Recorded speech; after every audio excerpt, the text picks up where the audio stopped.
ഇന്ന് ബീട്രൂട്ട് അച്ചാറിൻ്റെ റെസിപ്പിയാണ് കേട്ടോ. അതിലേക്ക് വെളുത്തുള്ളി, ഇഞ്ചി, പച്ചമുളക്, കറിവേപ്പില ഒക്കെ റെഡിയാക്കി വെച്ചിട്ടുണ്ട്.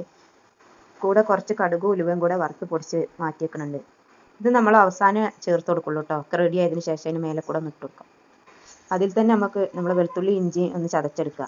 പച്ചമുളക് ഇതുപോലെ ചെറുതായിട്ട് നമുക്ക് അരിഞ്ഞെടുക്കാം കേട്ടോ. എത്ര പച്ചമുളക് വേണമെങ്കിൽ ചേർക്കാം കേട്ടോ. എരിവ് കൂടൂല. ഈ ബീട്രൂട്ടിൽ ചേരുമ്പോൾ തീരെ എരിവ് തോന്നൂല. എണ്ണ ചൂടായി വരുമ്പോൾ വേണമെങ്കിൽ കടുകും ഉലുവയും ചേർക്കാം കേട്ടോ. ഞാൻ ചേർക്കുന്നില്ല. നമ്മൾ ഇൻഗ്രീഡിയൻസ് ആയ വെളുത്തുള്ളി, ഇഞ്ചി, പച്ചമുളക്, കറിവേപ്പില അതെല്ലാം കൂടെ നന്നായി മിക്സ് ചെയ്യാം. നല്ലോണം വഴന്നോട്ടെ, കരിയാതെ നോക്കണം. അപ്പോൾ അതിൻ്റെ ടേസ്റ്റ് ഉണ്ടാവുള്ളൂ.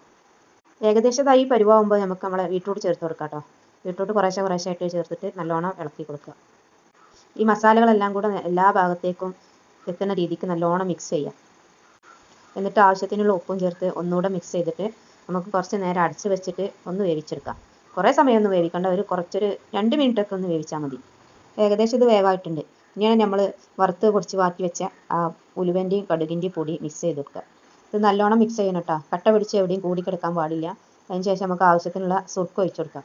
സുർക്ക നമ്മൾ ഏകദേശം നമ്മൾ എത്രത്തോളം ഉണ്ടോ നമ്മളെ ബീട്രൂട്ട് ആ ലെവലിലേക്ക് ഒഴിക്കണം. പിന്നെ കുറച്ച് കഴിഞ്ഞാൽ അത് കട്ടി കൂടി വരും. അപ്പോൾ പാകത്തിന് സുർക്ക ഒഴിച്ച് അതൊന്ന് തിളപ്പിച്ചെടുക്കണം. നല്ലോണം തിളച്ച് വരുമ്പോൾ തീ ഓഫ് ചെയ്യാം. ചൂടാറിയതിന് ശേഷം ഉപയോഗിക്കാം. കുട്ടികൾക്ക് ലഞ്ച് ബോക്സിൽ കൊടുത്തയക്കാൻ പറ്റിയ ഐറ്റമാണ്.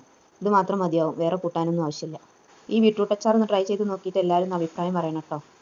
ചോറിൻ്റെ കൂടെ അച്ചാർ നിർബന്ധമാണ്. അപ്പോൾ എപ്പോഴും ഇങ്ങനെ കടയിൽ നിന്ന് വാങ്ങണേക്കാളും നല്ലതല്ലേ ഇങ്ങനെയൊക്കെ ഒന്ന് നമ്മൾ വീട്ടിൽ തന്നെ ട്രൈ ചെയ്യുന്നത്. അപ്പോൾ എല്ലാവരും ട്രൈ ചെയ്യാം. എല്ലാവർക്കും ഇഷ്ടമാവും. കുട്ടികൾക്ക് പ്രത്യേകിച്ചും ഇഷ്ടമാവും.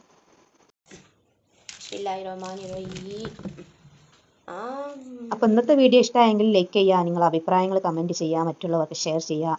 വീഡിയോ സബ്സ്ക്രൈബ് ചെയ്യാതെ കാണുന്നവരുണ്ടെങ്കിൽ തീർച്ചയായിട്ടും സബ്സ്ക്രൈബ് ചെയ്യുക.